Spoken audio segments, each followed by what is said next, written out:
If you're looking for more true crime, check out the Piketon Massacre. New details into what was uncovered at the gruesome crime scenes in Pike County. Accused murderer George Wagner faces a judge and jury. No Wagner family DNA was found at the crime scene.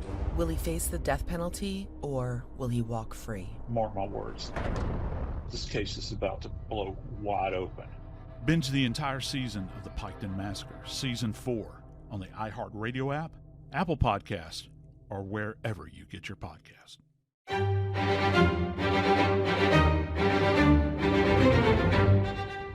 Crime Stories with Nancy Grace.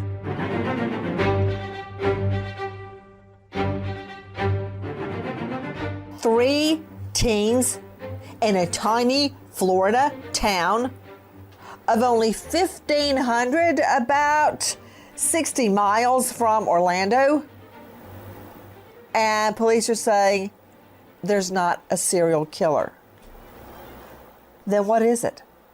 I'm Nancy Grace. This is Crime Stories. Thank you for being with us here at Fox Nation and Sirius XM 111. First of all, take a listen to Sheriff Billy Woods. Last Thursday night, my office responded to the area of Forest Lakes Park. When they arrived, they located a female lying beside the road suffering from a gunshot wound. The victim was transported to the hospital in critical condition and was later identified as a 16-year-old girl, whose name I'm not going to repeat on here. Now, following morning, deputies responded to Southeast 94th Street and Southeast 188th Court, in reference to a 17-year-old male lying beside the road. He was found to be deceased from a gunshot wound. You are hearing the voice of Sheriff Billy Woods in Marion County, there in Florida. From what I understand, this is not too far, about 60 miles northwest of Orlando. But what's the likelihood of perps coming all the way from Orlando and stalking a tiny town of 1,500 or less? Again, thanks for being with us here at Fox Nation and Sirius XM. We have an all-star panel, but first I want to go out to Ethan Badowski, multimedia journalist for WCJB. Ethan, thank you for being with us. I want to hear about the first, as they are found chronologically. I want to hear about that first victim. Guys, take a listen to this. I spoke with a teenager who says the girl who survived is named Layla Silvernail and says they've been best friends since they were 3. MCO officials confirm Silvernail is 16 years old. When I heard, I was stunned. I had to go into the hallway. I kind of just broke down instantly when I heard what happened. But when I found out she was still alive, it kind of gave me hope. Schmidt says sheriff's deputies found her friend Layla in a dumpster. She also told me she has yet to go see her friend and she is unsure if she will survive. Sheriff's deputies have yet to identify the person who did this. Ethan Badowski speaking to a very dear friend since they were tiny, of the first victim that we know of, Layla Silvernail, just 16 years old, when she is shot and left in a dumpster. And I was looking at photos of the dumpster, Ethan Badowski, and it seems very close to the road. Is that correct? Yeah, it's right there on that road, and it's very unsuspecting. And, when I drove past it, I just couldn't believe that, the night before there was just somebody laying in there left for dead. It was frightening, to say the least. Now, when you say it's a very unsuspecting spot, I'm looking at it, and it looks that I see the dumpster where Layla was found, left for dead. But right behind that, it goes to a densely wooded area. But I see off to the side a clear patch of grass and a fence.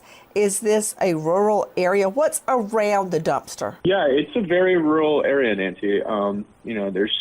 If you turn right, it starts getting into just unpaved roads. There's woods everywhere, there's trees everywhere, and basically that road that the dumpster is on is one lane each way, and it curves around and runs through Ocklawaha and the surrounding areas, and it's a very, very rural area.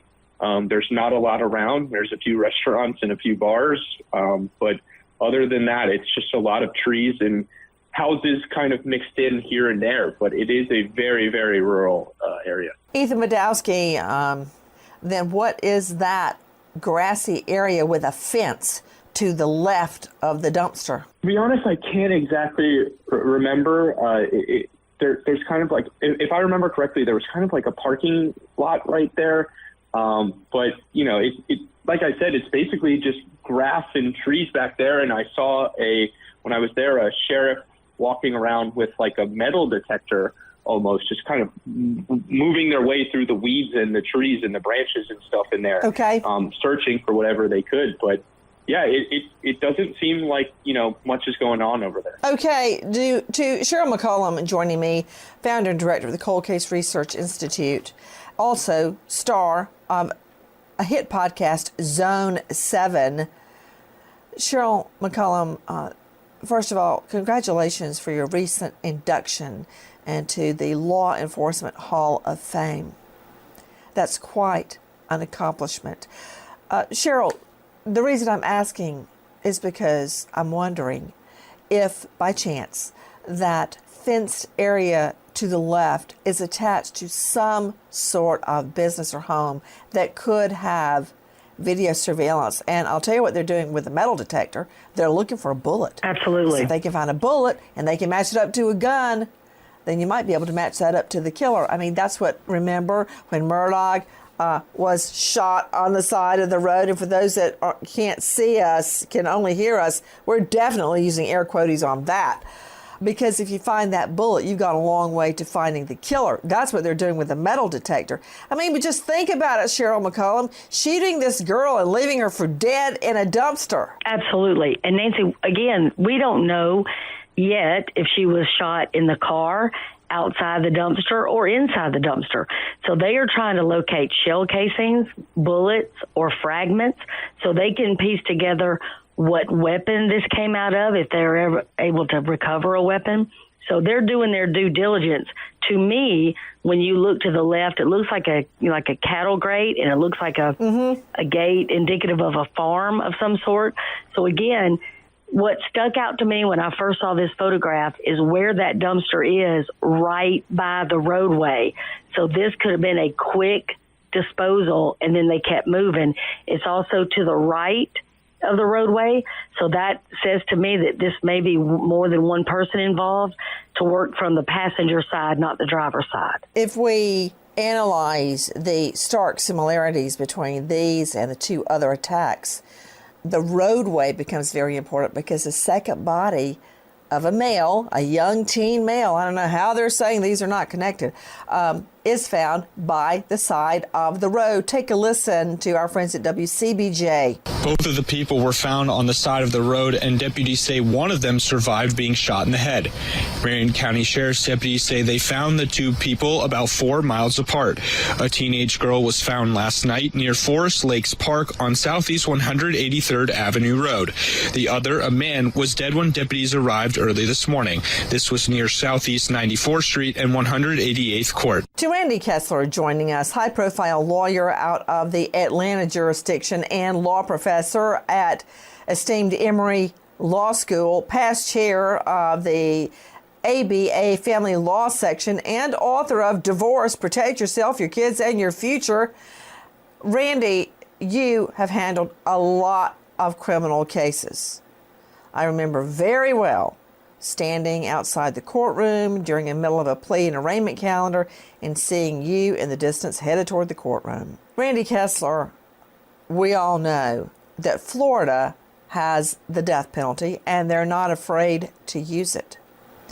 In cases like this, I guarantee you somebody is going to blab because all these people know each other. Somebody's going to, and let's just hope that shows like yours help get the word out and encourage people to do the right thing, not just to punish whoever did this, but to keep the community safe. Who's next, right? We don't know what ties these murders together, if anything, and maybe they're random, and maybe that puts everyone that lives anywhere near there at risk. So absolutely, they're going to put the word out, and hopefully somebody will speak, and it could be the death penalty for sure. Okay, Randy Kessler, that sounds more like a public service announcement, a PSA. I'm asking you in your expertise as a veteran criminal defense attorney, if people start talking, if more than one person is involved, somebody's going to roll over on the shooter so they can get a lenient deal to send the shooter to the chair, or I guess now, the needle. 100%. That's exactly how the system works, right? We see it in political prosecutions. We see it in criminal prosecutions. We see it all over the country. Whoever doesn't want to go to jail speaks up. And the defense attorneys will get in line to get their client in front of the prosecutor first to cut a deal and spill what they know. Okay, guys, it ain't over yet. Take a listen to Sheriff Billy Woods. Then on Saturday, more of my deputies responded to the area of Malacca Loop and Malacca Loop Trace in reference to information that led us to the victim's vehicle that was partially submerged at the edge of a nearby body of water. Now, the members of my major crimes unit, forensic unit, and underwater team responded, collected evidence, recovered the vehicle. After going through the vehicle, we found a third victim within the vehicle, 16-year-old female, who also had a gunshot wound and was pronounced dead at the scene.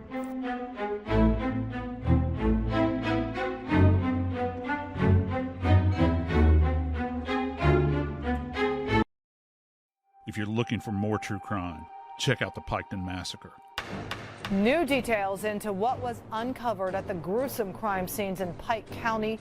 Accused murderer George Wagner faces a judge and jury. No Wagner family DNA was found at the crime scene. Will he face the death penalty or will he walk free? Mark my words. This case is about to blow wide open. Binge the entire season of the Piketon Massacre, Season 4, on the iHeartRadio app, Apple Podcast, or wherever you get your podcast.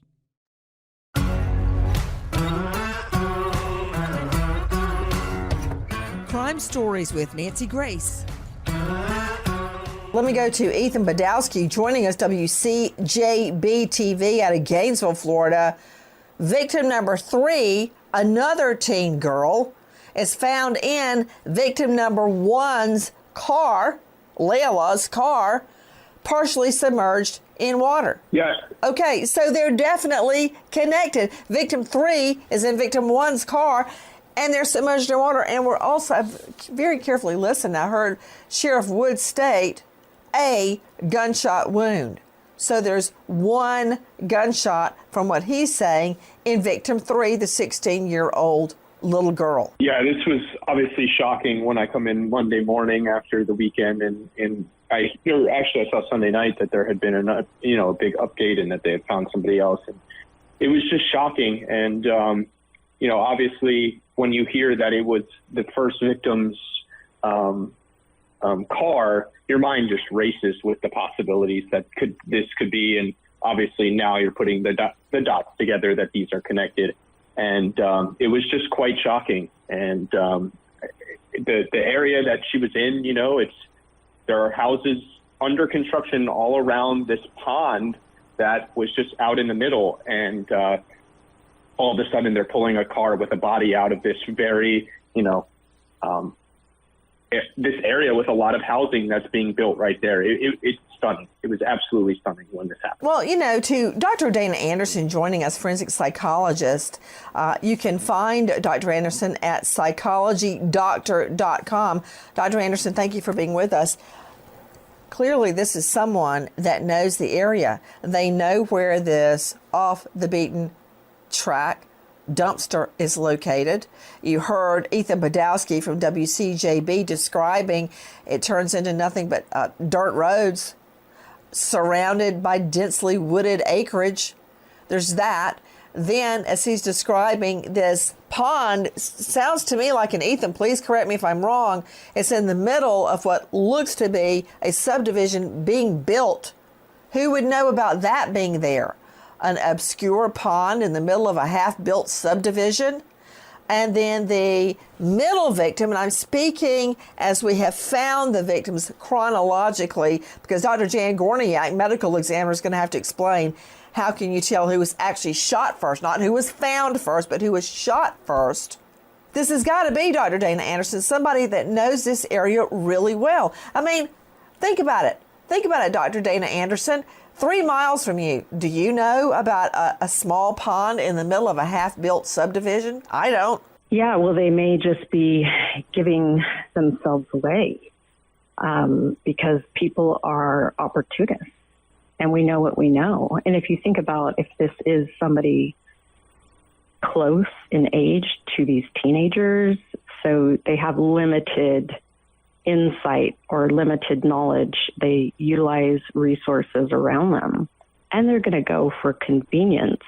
And if you're acting in a overtly emotional state of just you're impulsive and rageful, you're not in a planning state, you're not thinking beyond this. It's now let's just get rid of the bodies. You know, to Cheryl McCollum joining me, Director of Cold Case Research Institute. Cheryl, the possibilities, the evidence that could be found inside that vehicle that was partially submerged, because you've got victim 3 in victim 1's vehicle. Were they both shot in that vehicle? And one was dumped in a dumpster, the other one not. This is the only one where the person isn't directly by the side of the road. Ethan Badowski, you can tell me how far from the road the pond is that you're talking about. I'm also curious, is it a man-made pond for the purposes of that subdivision? But Cheryl McCollum, once the vehicle is partially submerged, obviously they went there to get rid of the vehicle too, and the idiots left before the vehicle was totally submerged. I'm also curious who tipped off police that the car was there. Anyway, once the car is partially submerged in water, any hope of getting DNA and fingerprints? Sure, it's partially submerged, so we're going to know the state of dress of the victim. There's going to be, possible fingerprints on the rearview mirror, on, DNA on the steering wheel, the windows and the outside of the doors that are still, outside, not submerged in water, is going to have a plethora of evidence as well. They could have possibly tossed a weapon into that pond or left it in the vehicle. That weapon would still be able to be fired. There's going to be a ton of information and evidence on that vehicle and possibly on that victim. So again, the reason that this was done the way it was suggests to me, again, these are young people. There's probably at least 3 of them. I think that's why there's 3 victims. I don't know if I agree with that, but middle-aged men, because it's typically men, older men, they all make mistakes. It's not just the young felons, baby felons. Well, Nancy, can I point out just one little thing? Sure. Each case is different. Only the females were hidden. So you have one female that was assassinated, one GSW to the head, thrown in a dumpster. That's a very clear type of crime. Then you have what appears to be nothing more than a drive-by shooting. Then the third one, you're again utilizing the victim's vehicle, the first victim, because you don't have a vehicle, and then it's submerged in water. It's just, everything changes just slightly. So it seems to me that somebody's adding to it, like there's some conversation going on. I'm not so sure the second victim was a drive-by shooting, just shooting somebody on the side of the road. I don't know about that, because in both of the other cases, we find the bodies in a secondary or tertiary crime scene. That's not where they were killed. But that said, I have a hard time believing they just randomly shot somebody on the side of the road, because I think all of these 3 victims knew each other, which means it's not random. It's not a random shooting off the side of the road. Ethan Badowski joining me, WCJB.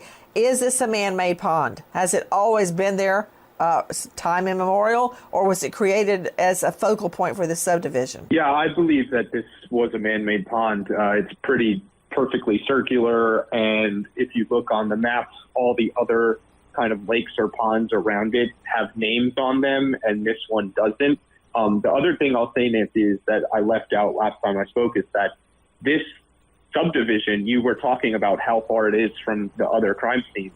I looked it up when I was there Monday, and I was stunned to see that it's about 20 minutes away from the other to the other locations where they found the bodies. The other two locations were about, 4 miles, whatever, a few miles, within 5 to 10 minutes. But this one was 20 minutes away, kind of on the other side of town. So that was really, when I looked that up, I was like, oh, this is really, they moved all around. It's got to be somebody that knows that this pond is there. It's only been recently built to accommodate the subdivision. So who would know that? First of all, the purpose of male. We all know that because of statistics. Yes, there's a remote chance it's a female or that females are involved, but statistically speaking, this is the work of a man. Guys, take a listen to this. Now to breaking news. Marion County detectives confirm the first teen victim found shot along a road has died. Deputies found Layla Silvernail shot late Thursday near Forest Lakes Park. She was taken to the hospital with critical injuries but has since died.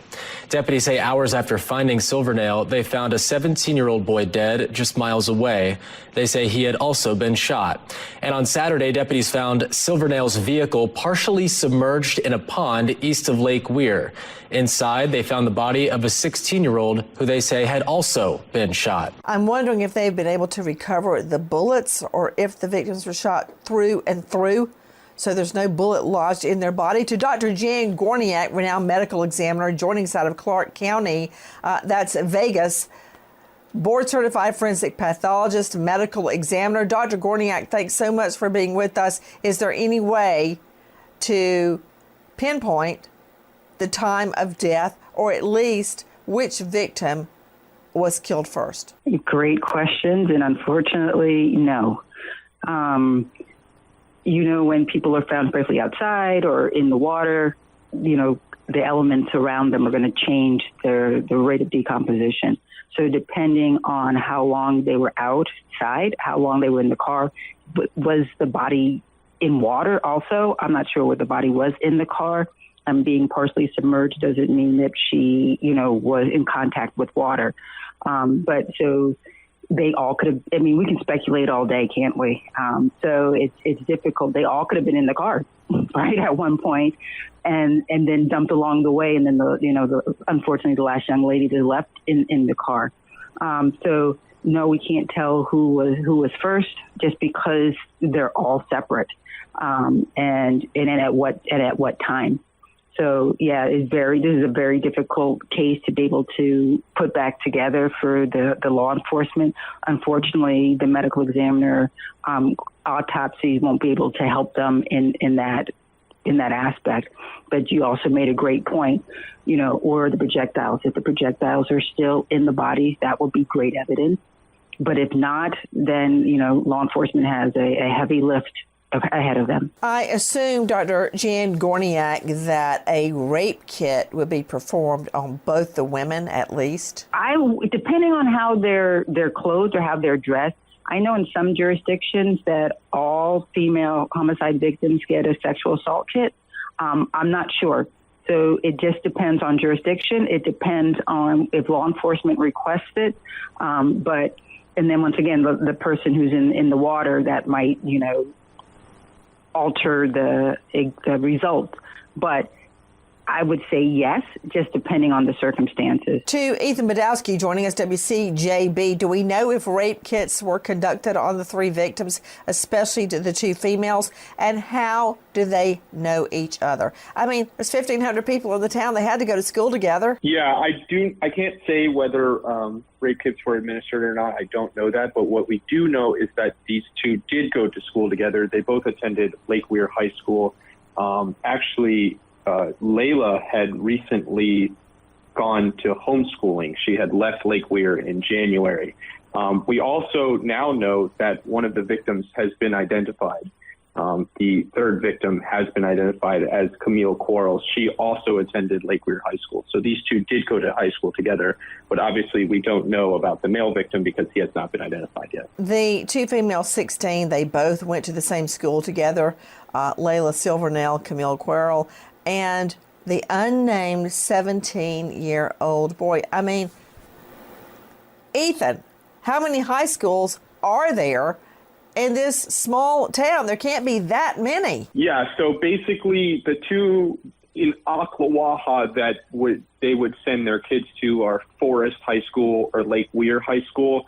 There's obviously a ton of high schools in Marion County, but those are the two main ones I believe that people send their kids to in Ocklawaha, unless they want to send their kids to private schools or to, other schools based on where they are in the area. But there are basically two main high schools that people go to from talking to people around there. You were just hearing our friends at WKMG. Now take a listen again. We saw the Marion County Sheriff's Office's dive team here along Malalka Loop. It's not far from where investigators say they found a 16-year-old girl dead in a car that was partially submerged near a body of water just before 1 p.m. Saturday. Then Friday, just before 8 a.m., investigators say they found a 17-year-old boy who'd been shot on the side of the road near Southeast 94th Street and Southeast 188th Court. He died on scene. Then Thursday, they found a 16-year-old girl who deputies say is Layla Silvernail lying on the side of the road here in the Forest Lakes Park area near Southeast 183rd Avenue Road before 11 p.m. At last check, she was in the hospital with critical injuries. To Randy Kessler, joining us, high-profile lawyer out of the Atlanta jurisdiction. Kessler, could you explain what is a dying declaration? Well, it's an exception to the hearsay rule. If someone's saying something and they're about to die, we can let it in, even though there's no way for it to be cross-examined by the other side because the person's gone. It's probably going to be truthful because things you say at that last moment, you have no reason to lie, no ulterior motive. It's an exception to the hearsay rules, how we teach it and learned it in law school. Remember the case of Tex McIver in your jurisdiction of Atlanta? Mm-hmm. When his wife was taken to the hospital. At the very end, she refused to see Tex McIver, her husband. Now, that's something that absolutely had to sway the jurors. That's what we're talking about. Under our Constitution, under the Sixth Amendment, you have the right to not only a lawyer, but you have a right to cross-examine witnesses, all witnesses that are brought in to testify against you or for the state. And a dying declaration is basically denying you the right to cross-examine the speaker. So let's just pretend that we arrest Randy Kessler, high-profile lawyer, for these 3 murders. But what if Layla Silvernail made an utterance, made a statement of some sort before she died, and that was brought in against Kessler? He would not be able to cross-examine it. But as he has accurately pointed out yet again, it's allowed under the one of the many exceptions to the hearsay rule, dying declaration. So what about it, Randy Kessler? If Layla gave any utterance, because she was alive when she was first found in that dumpster, could it come in? It could, but if she was shot, in the brain, it's going to be hard to imagine she was able to speak because it sounds like the brain was the part that was the first to go. But yes, if she made an utterance, it could come in. I can't imagine a conviction being based just on that unless it was specific. This person shot me. This is why. This is where. People say all sorts of things in certain situations. They want to get things off their chest, but it would be very, very valuable information. And the fact that she lingered on. A dying declaration does not have to include all the details you're discussing. I mean, it's all the better if it does. But if she just gave a name like Randy Kessler did it, Kessler did it, well, that would be enough to come in, and that would be very probative. Right, but you would need a lot more than that, obviously, because there are a lot of other, but yes, it would be helpful, and that's one thing, that's one benefit of her not, the pain and the suffering is terrible, but there's a benefit to her not being found dead and hopefully salvaging some information. Yes, you're exactly right, Nancy. Well, you are right. You need more evidence than that, but that's pretty strong. What more do we know? Take a listen to this. The sheriff's office said it appears these shootings are all connected since the victim's body found inside the car Saturday was owned by another victim, Layla Silvernail. And whoever's perpetrated the crime needs to be prosecuted to the fullest extent of the law. Deputies say at this time they're not releasing the names of the other teens who were killed because their family requested a privacy law called Marcy's Law, which protects their identities. Investigators say it appears to be an isolated incident, but say they still don't have a motive for the shootings or anyone one in custody.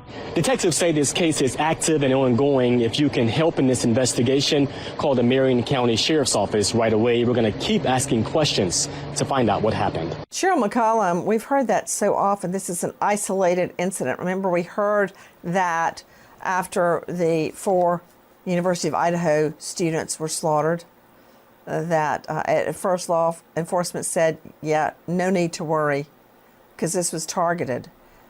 And then a whole hail, a crap storm hit them right in the head after that for making that statement. Nancy, when you've got 3 young people in the same age bracket and a short distance apart in the same basic spree of time, killed in the same way. I mean, this appears to be 3 assassinations. It doesn't appear to be for a sexual assault. It doesn't appear to be for a theft.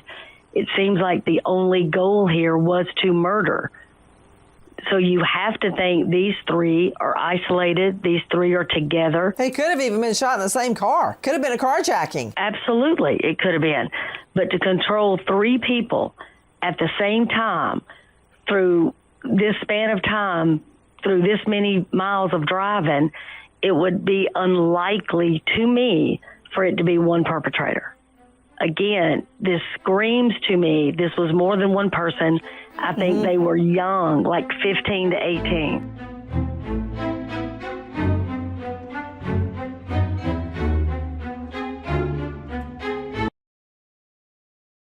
If you're looking for more true crime, check out the Piketon Massacre. New details into what was uncovered at the gruesome crime scenes in Pike County. Accused murderer George Wagner faces a judge and jury. No Wagner family DNA was found at the crime scene. Will he face the death penalty or will he walk free? Mark my words. This case is about to blow wide open. Binge the entire season of the Piketon Massacre, Season 4, on the iHeartRadio app, Apple Podcast, or wherever you get your podcast.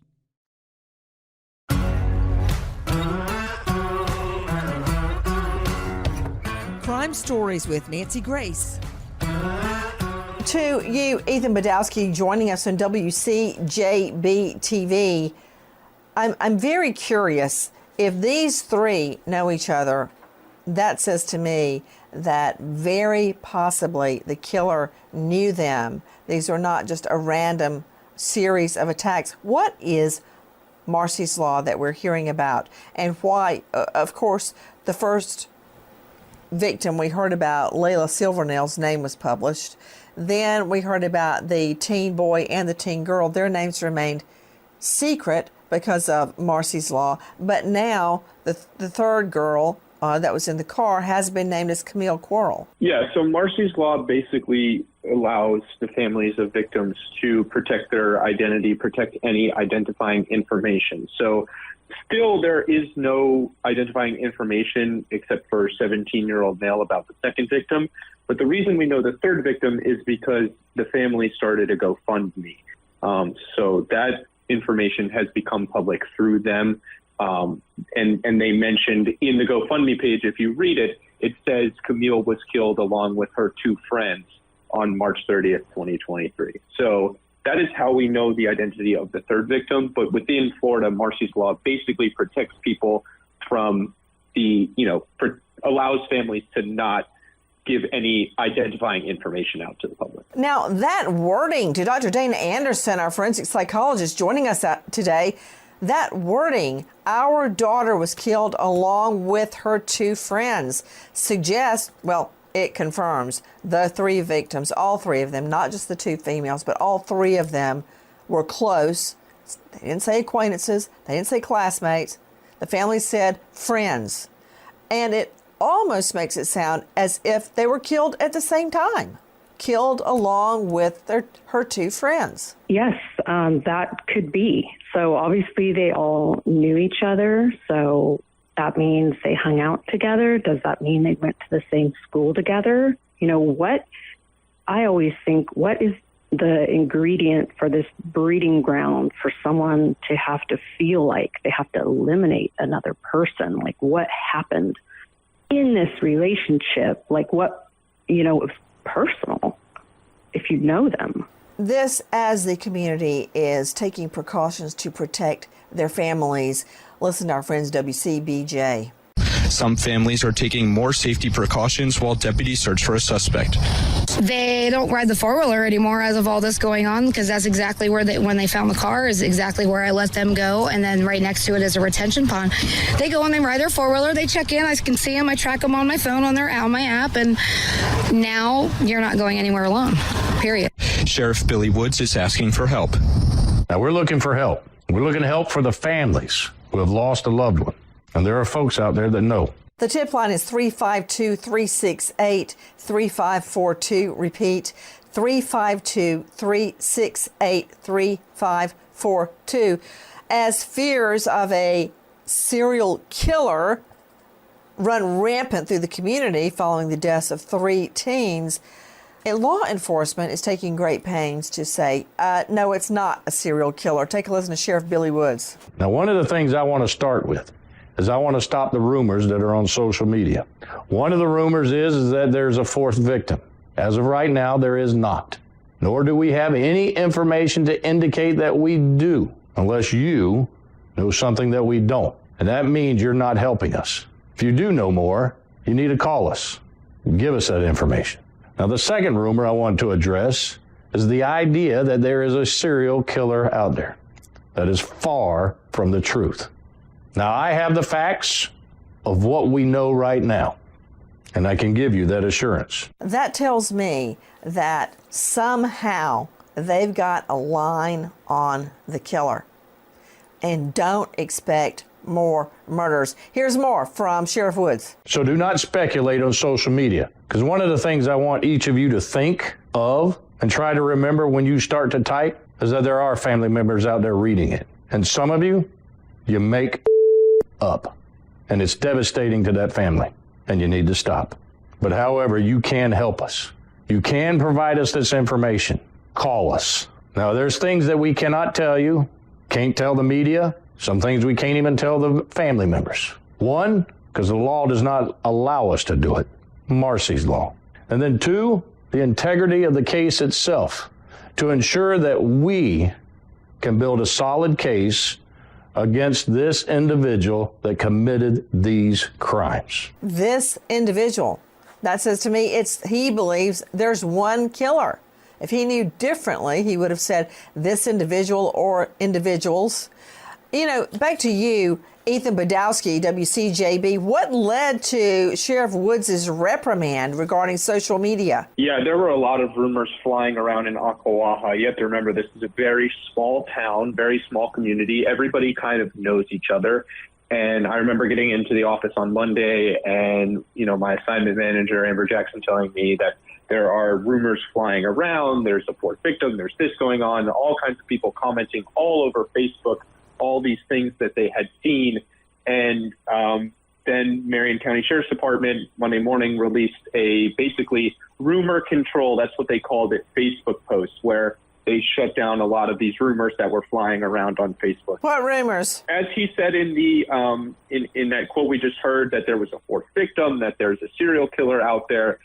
People had said they saw this or that or whatever. There was a million different Facebook comments on these posts, but they basically, put out rumor control, and they said, look, these are the facts. We found Layla in this dumpster by Forest Lakes Park. We found another victim up the road, and then we found the other victim, in a pond, however far away.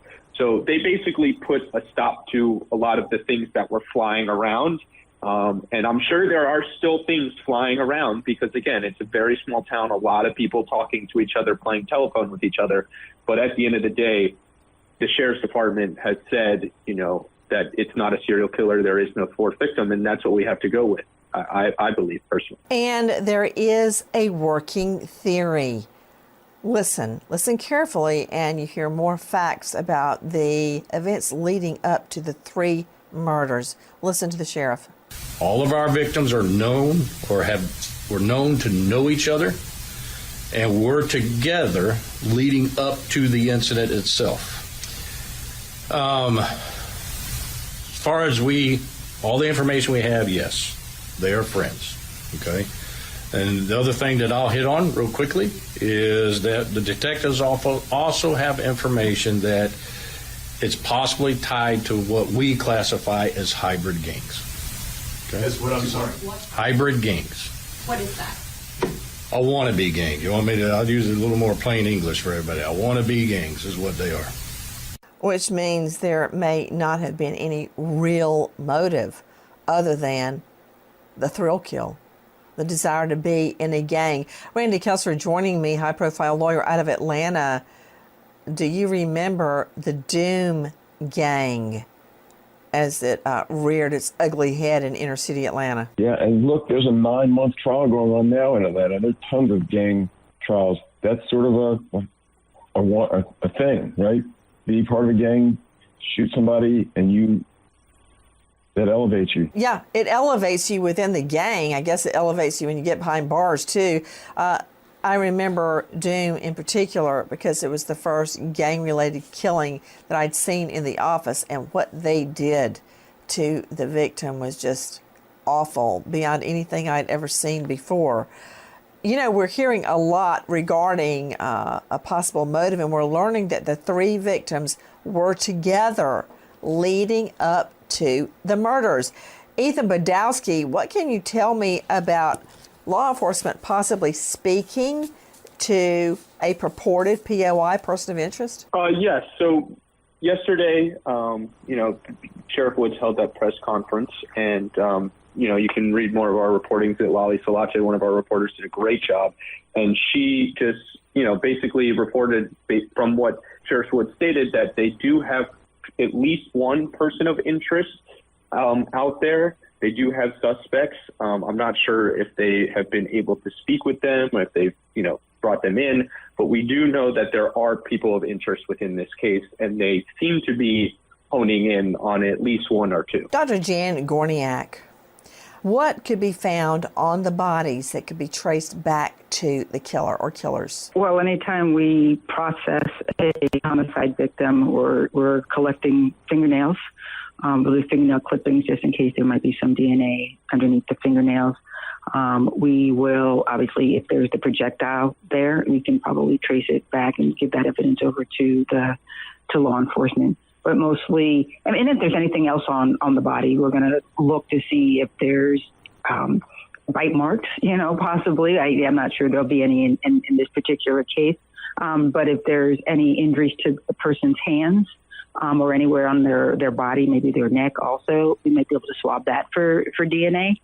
So it could be limited in this case unless there was really close contact, and firearm injury usually isn't that up close and personal, like if it's a strangling or a blunt force trauma. Nancy, can I jump in real quick? Yeah, I was going to say, Cheryl McCollum, somebody had to push that car into the pond. So the first place to look is all around the back of that car for fingerprints. Go ahead. They also picked Kayla up and placed her in that dumpster, so there will be touch DNA on her clothing. Well put. Well put. Guys, tip line 352-368-3542. We wait as justice unfolds. Goodbye, friend. If you're looking for more true crime, check out the Piketon Massacre. New details into what was uncovered at the gruesome crime scenes in Pike County. Accused murderer George Wagner faces a judge and jury. No Wagner family DNA was found at a crime scene. Will he face the death penalty, or will he walk free? Mark my words. This case is about to blow wide open. Binge the entire season of the Piketon Massacre, Season 4, on the iHeartRadio app, Apple Podcast, or wherever you get your podcasts.